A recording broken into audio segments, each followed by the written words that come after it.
5 kilometre trekking করে black প্যান্থারের ভয়ে দার্জিলিং ডিস্ট্রিক্টে গিয়ে কি সানরাইজ দেখা পসিবল?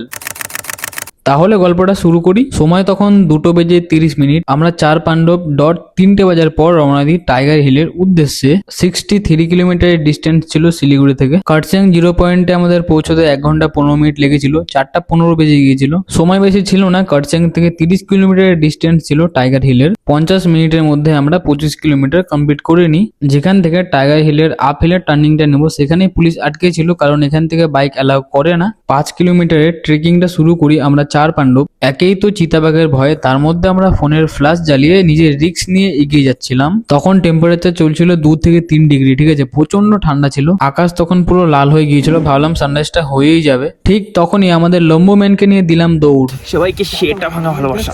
আমরা যখন টাইগার হিলের গেটের সামনে পৌঁছলাম তখন কাঞ্চনজঙ্ঘাকে দেখে খুব মোটিভেট হয়েছিলাম যে আমরা সানরাইজের আগেই পৌঁছে যাবো। আমরা ঠিক 6:10 মধ্যে ঢুকে যাই, তারপরেই 6 মিনিট পরেই সানরাইজটা হলো। 6:16 মধ্যে সানরাইজ হলো। কাঞ্চনজঙ্ঘা পুরো রেড হয়ে গেল। আমাদের প্রথমবার এক্সপিরিয়েন্সটা হলো টাইগার হিলে গিয়ে সানরাইজ দেখার। বাইক নিয়ে গিয়ে কিন্তু তোমাদের কোনো লাভ নেই, কারণ আমাদেরই মতো 5 কিলোমিটার ট্রেকিং করার পরে সানরাইজটা দেখতে হবে তোমাদের। সকাল 8টার পরে বাইক অ্যালাউ আছে একমাত্র, তার আগে অ্যালাউ করবে না। গিয়ে কোনো লাভ নেই। আগে হয়তো অ্যালাউ করতো, কিন্তু বাট এখন আর অ্যালাউ করছে না বাইক নিয়ে, ঠিক আছে। বেঁচে থাকলো তোমাদের হাতে একটাই অপশন, দার্জিলিং এ গিয়ে এক নাইট স্টে করে পরের দিন সকালেই গাড়ি ভাড়া করে বেরিয়ে পড়ো সানরাইজ দেখার জন্য।